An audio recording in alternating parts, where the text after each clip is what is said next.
Bien, bonjour à tous. Donc, je vais reprendre le protocole qui vient de s'établir ce matin grâce à Florence Weber. Je vais faire un petit effort de présentation très succinct. Donc, je suis Ève Gardien, comme mon badge l'indique, et je suis maître de conférence en sociologie. Et mon parcours intellectuel, qui n'est pas qu'intellectuel, je tiens à le préciser. C'est mieux. Très bien. Donc je disais que mon parcours intellectuel, qui n'est pas qu'intellectuel, je tiens à le préciser, pour que ce soit clair, a commencé en sociologie du corps et du handicap. C'est vraiment mes bases de réflexion, où là j'ai beaucoup travaillé sur quels sont les processus sociaux, et non pas les processus psychologiques. Les processus sociaux de la production du corps, et là je ne parle pas du soin ou de la rééducation, mais de la production du corps, les soins et la rééducation participant à la production du corps. Donc l'analyse est plus vaste que seulement le soin et la rééducation. Je me suis ensuite intéressée, pour dire les choses brièvement, j'ai élargi l'analyse à toutes sortes de facteurs environnementaux, et j'ai beaucoup réfléchi sur quels sont les facteurs environnementaux, comment et pourquoi ils produisent des situations de handicap, comment ils viennent impacter la vie ordinaire. Et c'est à ce moment-là que j'ai commencé à m'intéresser de manière beaucoup plus importante aux innovations sociales par et pour les personnes en situation de handicap, par et pour les personnes en situation directement concernées. Et c'est là que je me suis beaucoup associée avec des gens que vous pourriez appeler des patients, d'autres des usagers, des personnes accompagnées, mais aussi simplement des personnes. Elles ne sont pas toutes accompagnées et soignées.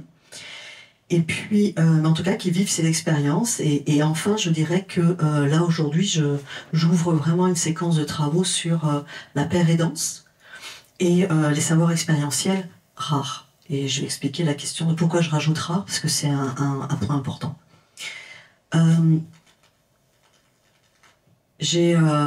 Comme je ne connaissais pas grand-chose à l'evidence-based medicine, enfin, en tout cas, pas suffisamment à mon goût, j'ai été faire un petit tour dans la littérature et je suis tombée sur l'article de Sackett qui vient d'être mentionné par Rodolphe Charles, et je le remercie. Et donc c'est là que j'ai appris de la part de M. Sackett que l'evidence-based medicine, c'était notamment l'usage des résultats scientifiques au plus haut niveau de preuve disponible pour prendre des décisions concernant le traitement d'un patient, et que cet usage s'est imposé comme un gold standard dans le monde sanitaire depuis quelques dizaines d'années. Mais effectivement, il ne s'agit pas que des résultats scientifiques au plus haut niveau de preuve, et son schéma avec les 3 cercles est très important. Mais pourquoi il faut recontextualiser, je pense, l'avènement de cette pensée, de ce modèle.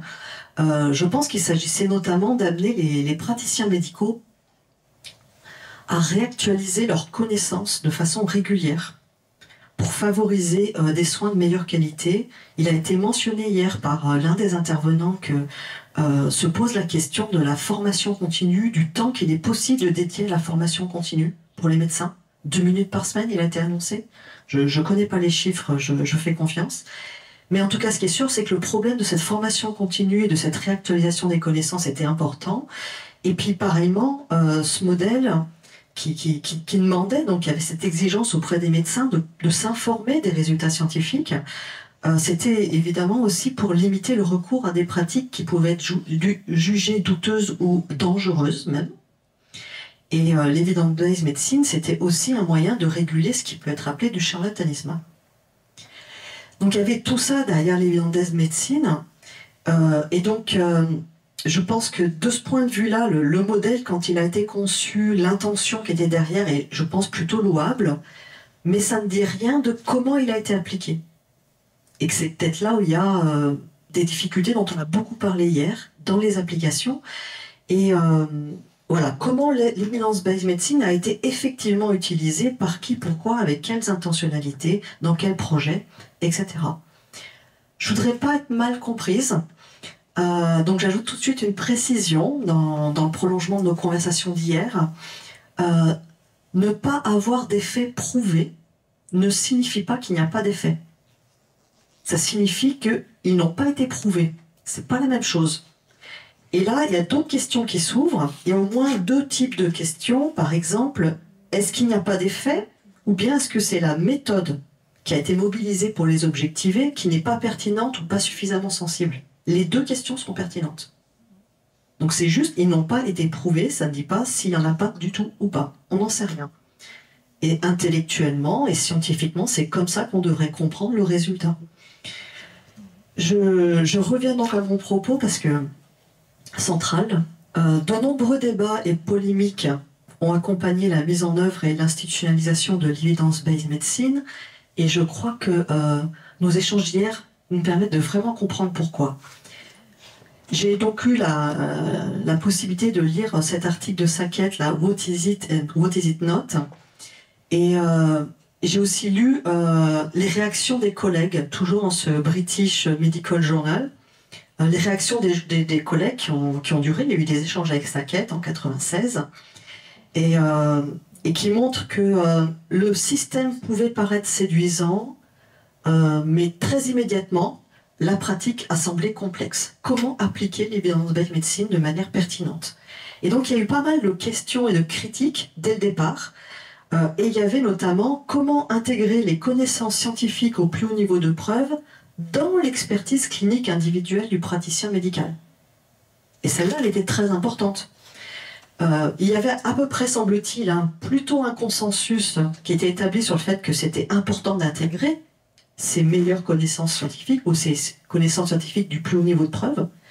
C'était important de ne pas en faire l'impasse, mais qu'en même temps, comment les intégrer, comment concrètement utiliser l'EBM, ça c'était âprement discuté. Et par contre, si l'evidence-based medicine implique l'usage de l'expertise clinique du praticien, et elle l'implique systématiquement, et qu'elle implique aussi la prise en considération de ce qui avait été appelé les préférences du patient, et on a vu qu'on n'arrête pas de buter sur ce mot préférence. Ceci dit, donc, les données scientifiques, l'expertise clinique du praticien, les préférences du patient, comment pondérer chacune d'entre elles lorsque ces trois raisons d'orienter la pratique médicale ne sont pas convergentes, ou pas complètement convergentes? C'était des questions qui se sont posées dès l'année 1996 et qui se trouvent dans le journal, le British Medical Journal. Alors il y a... Je simplifie vraiment le débat parce qu'on n'a que 20 minutes pour exposer, donc je vais vite. Mais il y a deux séries de problèmes au moins qui se posent. Le premier, c'est quand l'expertise clinique peut ne pas converger avec les préconisations de l'evidence-based medicine, dont on parle beaucoup. Et il y a aussi quand les choix du patient peuvent ne pas plus converger avec les préconisations de l'evidence-based medicine. Et dans ce cas-là, on fait comment pour décider? Et c'est vraiment un débat qui a eu lieu. D'autant que la responsabilité professionnelle est engagée. Et il ne faut pas oublier que la responsabilité personnelle du patient vis-à-vis de lui-même, d'autant plus quand il est majeur, est également engagée. Il n'y a pas que le professionnel dans la responsabilité engagée. Alors je reviens sur le premier problème. L'expertise clinique du praticien ne converge pas avec les préconisations de l'evidence-based medicine.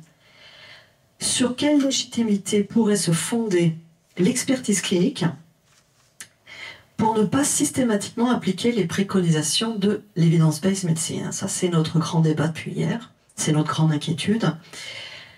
Et en fait, effectivement, tout semble se passer comme si ce qui a été prouvé comme valant pour traiter telle ou telle maladie ou telle atteinte fonctionnelle, autrement dit, pour traiter une population de malades, une population, j'insiste, pas des malades, mais une population, par ses symptômes, comme si ça valait pour chaque individu de la population. Je pense que tous les gens qui sont compétents en statistique ici, et moi-même je le suis peu, mais avec mon faible niveau de compétence, je sais que ce raisonnement n'est pas bon.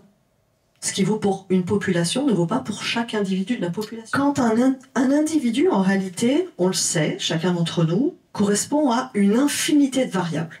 On n'arrive pas à prendre toutes les variables en compte qui constituent un individu, c'est pas possible. C'est une infinité. Alors qu'une population, précisément, si on arrive à l'étudier, c'est parce qu'on réduit le nombre de variables. On modélise le réel. Mais on sait que le réel, c'est pas la carte. Michel Houellebecq. Donc, chaque individu est toujours à considérer comme un cas particulier qui rentre ou pas dans la grande tendance qui a été prouvée par l'evidence-based medicine. Mais il peut aussi être une exception. Et hier, on en avait 44 000, je crois, ou 40 000. Bon, ben, il peut aussi faire partie de ces exceptions, et c'est statistiquement imparable, et tous les scientifiques sérieux le savent. Il peut faire partie de cette exception, notamment parce que polypathologie, réaction inattendue de son corps, par exemple une allergie, maladie rare, etc., etc. Il y a des tas de raisons pour lesquelles il peut faire partie d'exceptions. Donc, déterminer ce qui convient pour une population, autrement dit pour le plus grand nombre, et les résultats statistiques sont vrais, ne revient pas à déterminer ce qui vaut pour chaque individu. Ça, c'est une erreur. Et donc, l'individu, lui, peut toujours participer au petit nombre, si vous me permettez un petit peu de poésie, et, ou en tout cas faire partie de l'exception. Donc, la responsabilité revient bien de décider en tant que médecin et avec le patient en concertation, puisqu'il est quand même tout à fait concerné par les conséquences du choix qui va être fait. Deuxième problème, donc, c'est quand les choix des patients ne convergent pas avec les préconisations de l'evidence-based medicine, ce qui arrive aussi couramment. Alors, il y a bien sûr la responsabilité du médecin d'informer de manière adaptée et complète son patient. Il doit aussi vérifier qu'il a bien compris. Mais il n'en reste pas moins qu'il peut ne pas obtenir le consentement et qu'il ne peut pas forcer le consentement. Donc si les médecins ont couramment pour valeur, et je dis couramment pour valeur, de sauver la vie, il y a des patients qui peuvent ne pas vouloir vivre à tout prix. Et il faut donc regarder en face que l'evidence-based medicine, c'est aussi un système de valeurs. C'est un système de valeurs qui priorise la vie, l'intégrité corporelle, la fonctionnalité corporelle. Mais c'est un système de valeurs et tout le monde n'a pas ce système de valeurs et ne le partage pas. Donc ça veut dire que l'evidence-based medicine, comme c'est un système de valeurs, peut aussi être discuté. Ça ne remet pas en cause que scientifiquement les résultats sont vrais, en tout cas quand les études sont faites correctement, bien sûr, quand les essais sont faits correctement et les méta-analyses également. Mais voilà. Donc, il peut y avoir un dissensus pour des raisons éthiques, des divergences de valeurs. Et là-dessus, la science n'est pas pertinente pour trancher quand il y a dissensus de valeurs. C'est pas la science qui peut trancher là-dessus. Elle n'est pas compétente pour ça. Enfin, je dis ça, je suis scientifique. Hein, mais... Autre chose qui a été discutée en 1996 avec Sackett, c'est que l'evidence-based medicine n'est pas pertinente pour tout et pour n'importe quoi et tout le temps. C'est pas vrai. Et il était d'accord. À quoi ça sert l'evidence-based medicine? Quand est-ce qu'elle est utile? Quand est-ce qu'elle ne l'est pas? Elle peut servir utilement à un certain nombre d'objectifs thérapeutiques, mais elle ne peut pas remplacer, par exemple, le colloque singulier entre le médecin et le patient. Pourquoi? Parce que l'evidence-based medicine ne sera jamais mobilisée et consultée par le médecin si son patient n'est pas venu lui voir pour lui dire qu'il va mal. Donc, il y a un moment, il faut aussi se rendre compte que l'evidence-based medicine, c'est quelque chose qui est utile, mais qui n'est pas utile avant même que le patient se rende compte qu'il est malade. Il faut aussi qu'il l'énonce à son médecin, qu'il explique ce qu'il a, etc. Donc, concrètement, ce qu'on observe, c'est que l'établissement du diagnostic peut être orienté dans la bonne voie par les détails fournis par le patient, et que ça arrive régulièrement, sur l'expérience de sa maladie. Et parfois, ces détails qui sont souvent considérés comme anecdotiques sont même pris en compte par le médecin comme des solides hypothèses. Il va les utiliser pour fonder des solides hypothèses qu'il va investiguer ensuite avec diverses techniques comme, je sais pas, les IRM, les scanners, etc. Mais il va aussi faire des analyses en laboratoire biologique, etc. Bref. Et puis il va aussi lire les evidence-based medicine et il va se fonder là-dessus. Je dirais que ce qui caractérise le médecin, c'est non seulement la connaissance de son patient, mais la connaissance de sa patientèle. Ça fait 30 ans qu'il reçoit des patients qui lui parlent de leur mal-être concernant certains types de symptômes. Le rhume. Bref, mais la connaissance du patient et de sa patientèle, ce n'est pas scientifique. Mais pourtant, c'est mobilisé systématiquement par le médecin. Je ne vais pas y arriver. Très bien. Je voudrais revenir sur le fait que l'evidence-based medicine ne prend pas véritablement en compte les aspects sociaux et psychologiques. Ça a été discuté avec Sackett, et donc c'est probablement amélioré depuis. Mais la communauté médicale, elle s'appuie sur une définition de la santé de l'OMS qui est biopsychosociale. Bon, mais est-ce que l'evidence-based medicine, elle, est biopsychosociale? Est-ce qu'elle ne s'intéresse pas justement à la maladie et aux atteintes fonctionnelles? Ce qui n'est pas pareil que de s'intéresser à la santé. Et c'est peut-être ça aussi qui explique une partie, et je vous laisse relire la distinction opérée par Canguilhem concernant la différence entre guérir d'une maladie et être en bonne santé. Mais je pense qu'il y a un enjeu et qui concerne le débat qu'on a aujourd'hui. Voilà. Donc il faut que j'avance très vite. Donc je vous en parle moins finalement de l'EBM.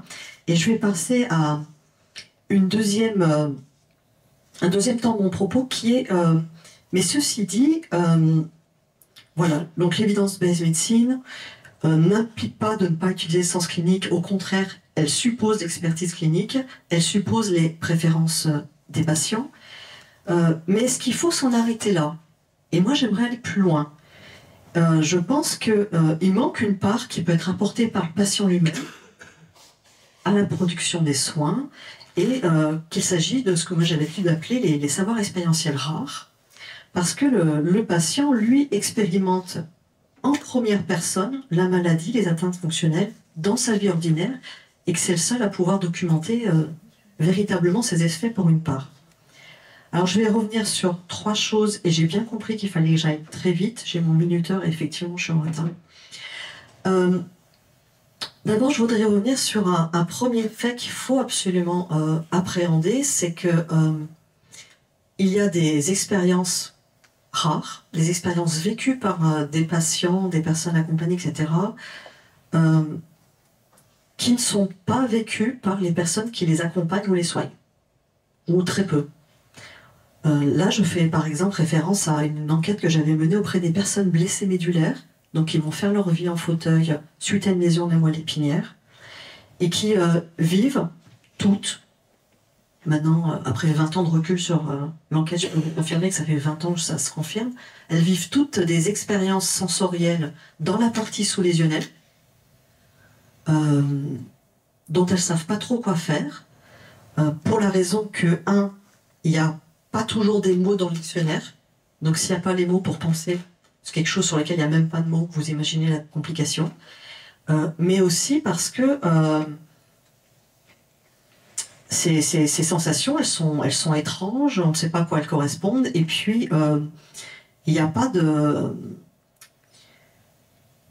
on ne sait pas quoi en faire. Alors précisément, lorsque les patients éprouvent ce genre de sensations et qu'ils en parlent à leur kiné, à leur médecin, etc., généralement, ils ont droit à ce qu'on appelle un bilan de la sensibilité, ce qui est très utile et qui permet d'objectiver en quoi ce qu'ils ressentent ne correspond pas aux catégories de la sensibilité valide.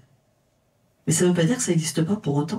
Ça ne correspond pas, effectivement, aux catégories de la sensibilité valide. Dire que ça n'existe pas, c'est autre chose. Et donc ils en arrivent à dire qu'ils ressentent des fourmillements ou de l'électricité qui parcourt leur corps, mais que pourtant c'en est pas, ce sont pas les bons mots, ils savent ce que c'est que des fourmis, l'électricité avant l'accident, c'est pas la même chose que s'ils ressentent, etc., etc. Je vais vite. Mais ce que j'essaie de dénoncer, c'est que les personnes qui ne vivent pas ces expériences rares n'arrivent même pas à imaginer que ça existe. Comment est-ce qu'on pourrait objectiver ça? Je dis pas que c'est impossible, mais il faudrait d'abord commencer à s'intéresser à l'expérience vécue. Et ça, il n'y a pas de raison... Enfin, où est-ce que je veux en venir? Je veux en venir au fait que ceux qui arrivent à penser leurs expériences rares, et par exemple, dans le cas des blessés médulaires, il y en a qui arrivent à... ils ressentent, vous savez, des tensions qui parcourent leur corps et qui bougent dans le corps, dans toujours la partie sous-lésionnelle.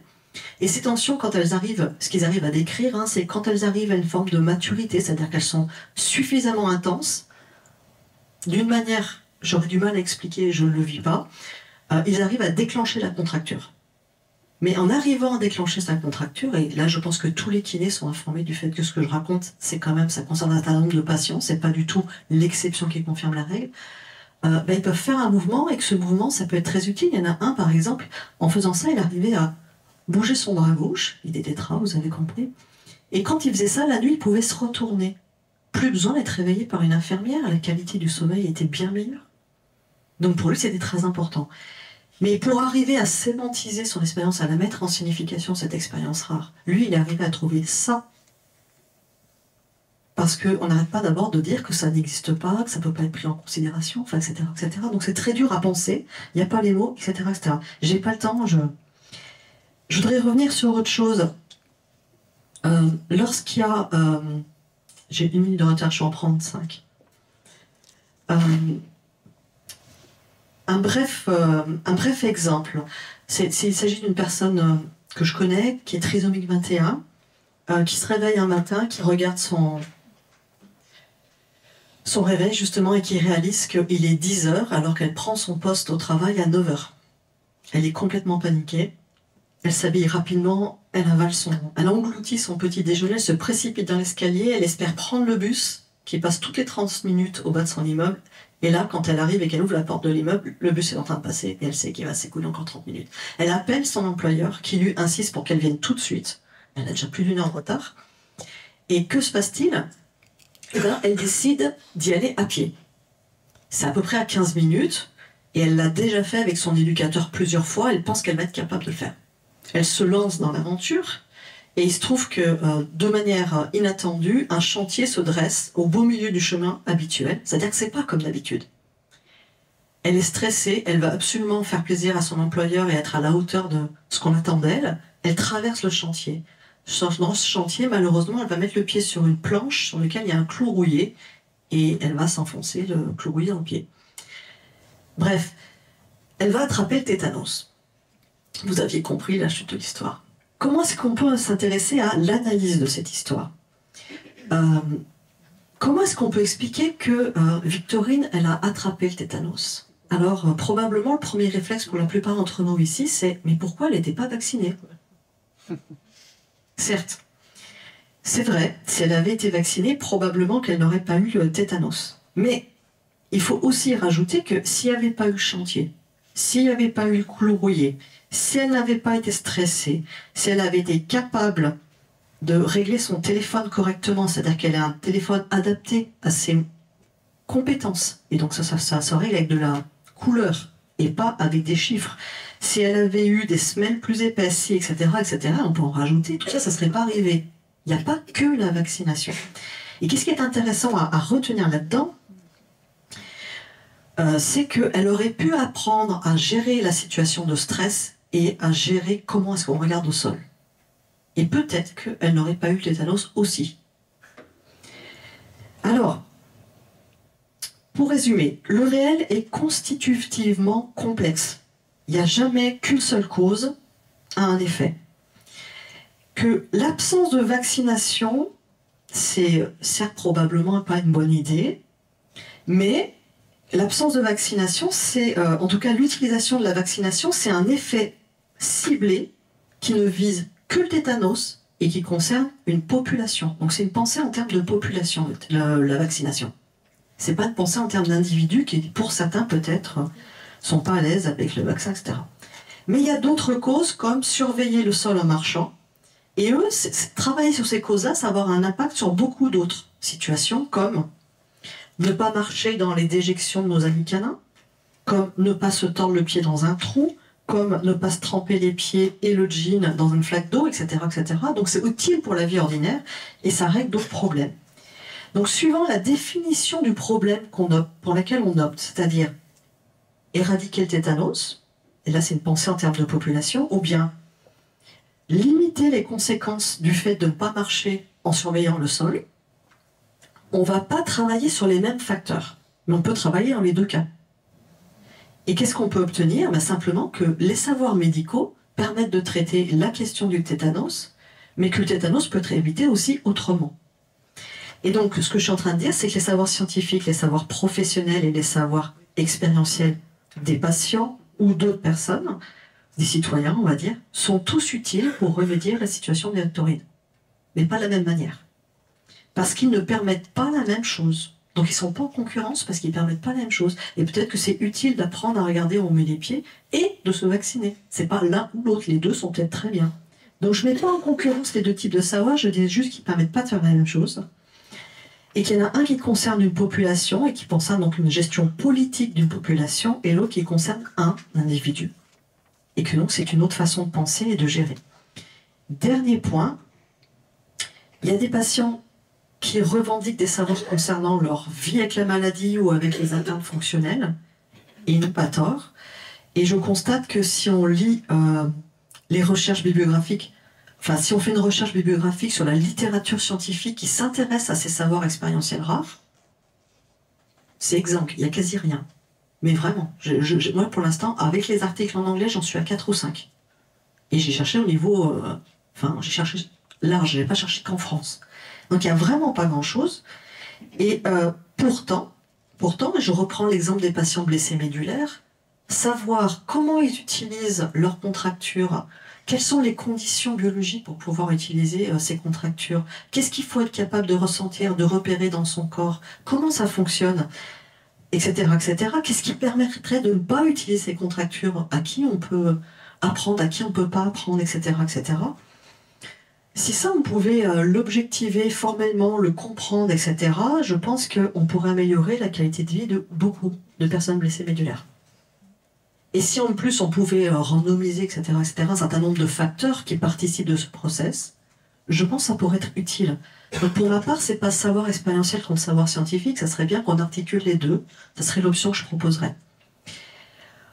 Pour conclure, hier, on s'est arrêté sur l'idée qu'un praticien ne sait pas tout seul de l'ensemble de ce qui est nécessaire pour prendre en soin globalement un patient et qu'on pourrait ajouter donc les savoirs expérientiels du patient qui peuvent également être pertinents pour orienter la pratique médicale et donc pas seulement ajouter les préférences ou les besoins. Mais ce que je voudrais dire, c'est que les savoirs expérientiels sur la maladie ou l'atteinte fonctionnelle, autrement dit les savoirs de l'individu sur lui-même, ce n'est pas le sens clinique du praticien, ce n'est pas les savoirs obtenus sur une population par un essai contrôlé, randomisé et les méta-analyses qui vont avec, et ce n'est pas non plus, j'ai pas eu le temps d'en parler, ce qu'on obtient par l'intelligence artificielle, qui elle est capable avec ses logarithmes, en fouillant dans les big data de santé au niveau international, de montrer qu'une pathologie existe pour seulement 5 êtres humains sur Terre. Mais enfin, on va pouvoir penser une maladie rare et aider ces 5 patients. Donc on a aussi besoin de l'intelligence artificielle, pour des choses différentes. Bon, et là je vous laisse un colloque de la HAS il y a 2 ans à parler de ça. Donc ce que je vous propose, c'est d'être pragmatique en fait. C'est est-ce qu'on ne pourrait pas penser et articuler ces savoirs et compétences en fonction de l'objectif qu'on va atteindre? Si l'objectif c'est une vie agréable, ou si l'objectif c'est réduire la douleur au plus court terme, eh bien on ne va pas mobiliser les savoirs et les compétences dans le même ordre, de la même manière, et donc en fonction des sous-objectifs qui en découlent. Bref, je pense qu'on pourrait tout à fait collaborer à condition d'être d'accord sur quel objectif on priorise. Voilà. Je vous remercie pour votre patience.